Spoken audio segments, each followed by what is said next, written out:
Welcome back to another episode of Flawless Plan Garage. Today's video is brought to you by the internet, because that's where you're watching it. Brought to you. You'll get it later. It'll be funny. Also, I want to thank my friend Sean for making me this awesome sweatshirt. Thanks, dude. It's great to have good friends who also get a kick out of this stupid stuff I do and have these awesome merch made for me, so thanks. But today, we're going back to the Duramaxster project, my really terrible idea to put a 6.6 liter turbo diesel Duramax engine and Allison transmission into a 1994 Buick Roadmaster Estate station wagon.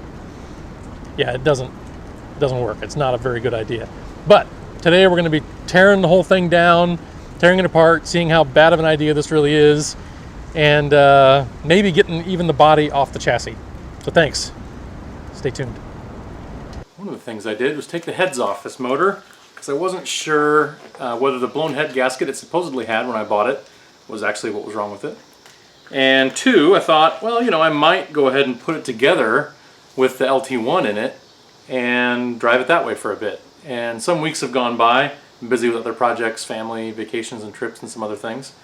And during that time decided that, you know, I really want to get on with the project so I can get to its final version more quickly, rather than like having an intermediate state where it's just a decent Roadmaster with an LT1. So we're going to go ahead and start tearing it down. It's Labor Day weekend, it's Sunday night, so I'm really just kind of getting started on this phase of it. Did some other work in the garage to make a little bit of space for the huge pile of parts I'm about to create by tearing this thing off. But between today and tomorrow, the goal is going to be to get the engine, transmission, and basically the body panels from the front end of the car pulled off so that we can move this thing around, get it out of the way, start tearing the truck down, and get to the point where we can pull the body off so we can put the truck drivetrain in its place. Let's get started.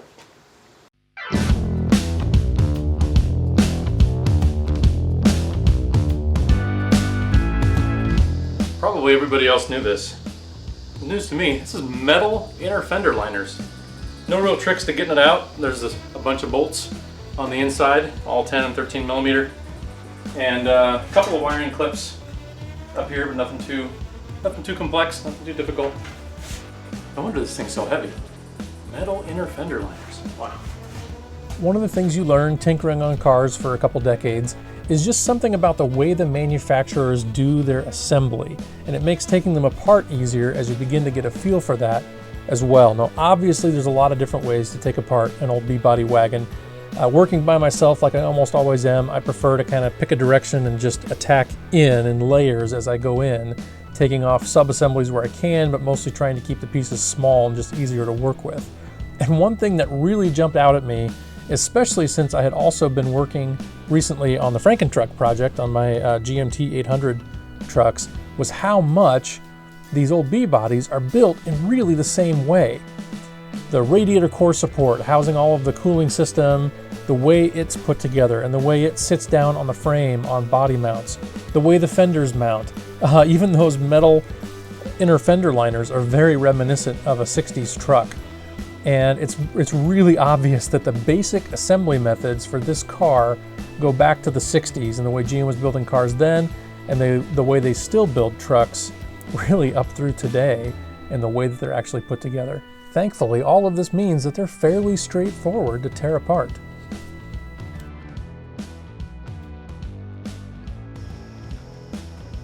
Okay, the drivetrain is out.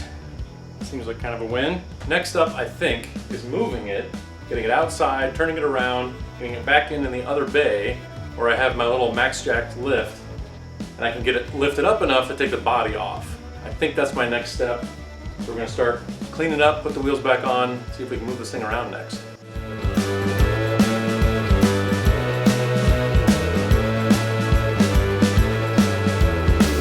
Alright, so we have it outside. We have it opened up a bit. We have it somewhat clean. And Ari's been cleaning it out. So Ari, tell us what you found inside so far. Well, so far I found this old air freshener. I found like 4 of those actually. There's a bunch in here.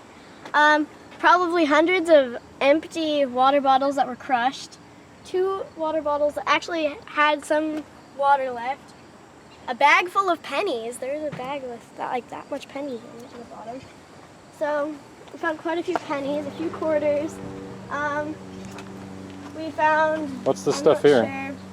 Oh yes, we found a probably very nice pair of gloves. And I think there's another one in there, but we found some wash rags. Apparently they really liked keeping wash rags in their car. And Dad has won this. So now he has another one so he can hook the Corvair down and go to track days next year. And so far we found a bunch of wood chips as well. There's a ton of like leaves and wood chips and quite a few Hy-Vee coupons. We have found some. All right. I didn't know they had Hy-Vee down in Las Vegas. And some tissues. Ooh.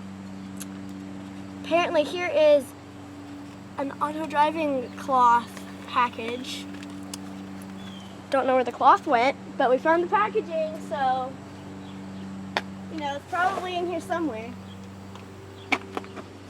On a more serious note, one of the things I'm excited about on this project, the interior on this car is just excellent on the parts that matter. So the leather, the dashboard, door cards. It's hard to find one of these old B-body wagons with good door cards, and these are just in really, really good shape. Everything needs a good cleaning. It sat for about a year, but Mark had done a nice job, the previous owner, of keeping it covered so it didn't bake the interior down in Las Vegas out in the desert.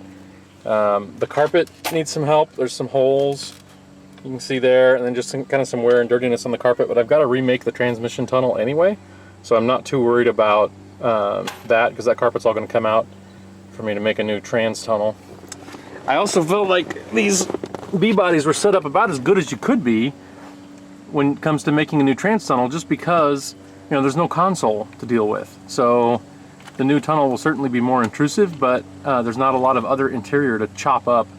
I might have to do something with those HVAC vents. We'll see kind of how close everything gets, but I'm excited about it overall.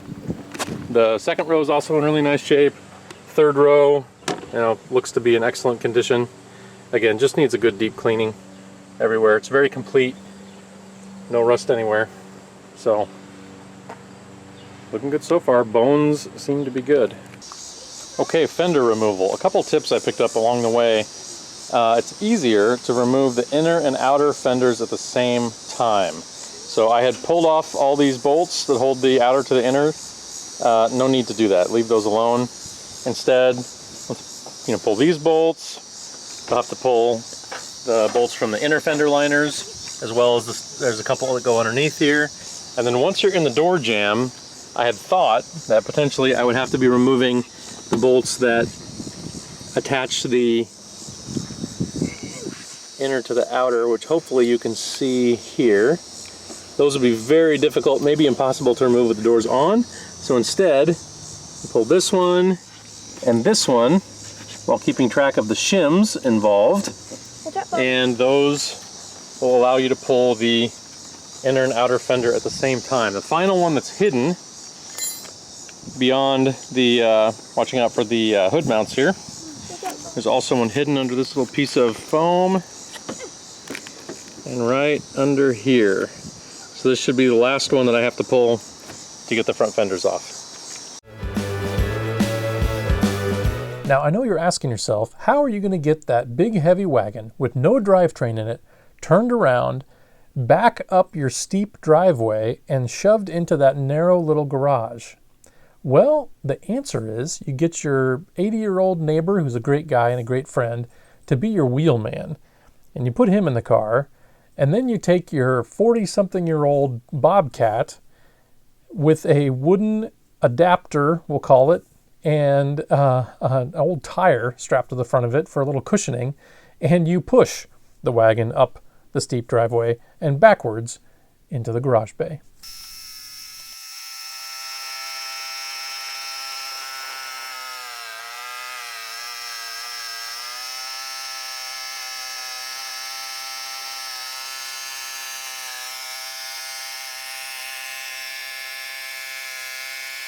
Now this is my first time removing the body from the chassis of any vehicle, But really, I have to say, it wasn't that tough. There's just a few hundred things to disconnect, including 14 bolts, I believe, that connect the body through mounts to the chassis, steering, fuel system, electrical harnesses, the e-brake cable, which I still have not figured out how to properly disconnect an e-brake cable from one of these. But once you get all that stuff disconnected, it lifts right off.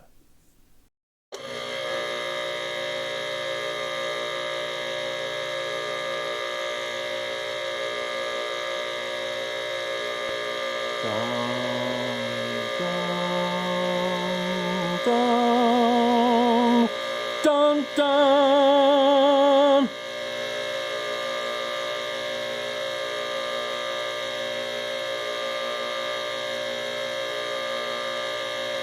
This thing's so big. It's just, even with the front end of the car stripped off, it barely fits in here. Now, having the body off the chassis was convenient for many reasons. It made further disassembly of the chassis quite a bit easier. For example, that transmission crossmember, if you had the body on the chassis, that could take up to 15 minutes to remove. But with it off, it's much faster, and it's totally worth it. But in truth, I did finish tearing apart the exhaust, the fuel system, some other stuff, and it was easier to kind of roll the chassis out and be able to work on it that way. However, it was at this point that another flaw emerged in my flawless plan. I had to take a break from the wagon project for a while to actually tear the trucks down, the donor trucks, and you can see how that went down in my Frankentruck video series. But once I did, I realized that Duramax and Allison were far too heavy for me to use my intended method of mocking it up in the chassis. All right, so I have a little problem, a little logistical problem with space. And it relates to getting the Duramax in and out of the chassis of the Roadmaster in the space that I have available. So I have a little, like, 2-car plus kind of garage space here. And right now, I have the body of the wagon lifted up here on my little Max Jacks low-rise, mid-rise lift, which is a great device, love it. But as you can see, I'm constrained in ceiling space by both these supports back here and by the garage door. And I had thought, when I lifted this up before, that I'd be better off facing it out to fit the windshield and the rear window kind of in the space that I have available. However, what this means is that in order to kind of test fit the Duramax in the chassis, and I'll probably have the body up and down a dozen times, cutting and tweaking and whatever, trying to get it to fit on top of the Duramax and the Allison, because holy crap guys, it's really big. And that means I have to be able to roll on my awesome Harbor Freight engine hoist here. I have to roll it out into the driveway, over this little steel hump, over this broken, crappy concrete, over onto the really even worse asphalt, over here, and then, set it into the chassis, raise the wagon up and down, etc. And frankly, I don't think I can do it, especially by myself. It's just not a smooth enough area to work. So I've got to come up with a different option to make this thing fit. And the option I've come up with is to flip it around and put the front of the wagon facing the other direction, and then get this part of the garage cleaned up so that I can use this area as kind of a staging area to install, remove the drivetrain, raise and lower the wagon, etc. And I think, as far as headroom goes, I think I can make it work about the same. I think I can put the body in about the same spot and just have the chassis stick out further that direction in the front. I think it'll work. But that also means I got to put the body back on the chassis today, roll it out, flip it around, put it back in, and that's going to be interesting. And the first little challenge I'm having is just getting the body back in the right spot to actually lower it onto the chassis. So what I'm doing right now is I have attached this spark plug to this piece of string, and we're going to hold it approximately where the body mount is supposed to go. Treat it like a plumb bob. Okay, so I'm holding that there. And things are shaking and moving, but you see I'm kind of close. And also kind of not. I'm probably an inch or two off of where I need to be with the chassis. So I'm going to be back and forth a few times, repeating this measurement, making a few marks, and just trying to get in the ballpark of getting the chassis in the right spot so I can drop the body down on it and temporarily bolt things back up.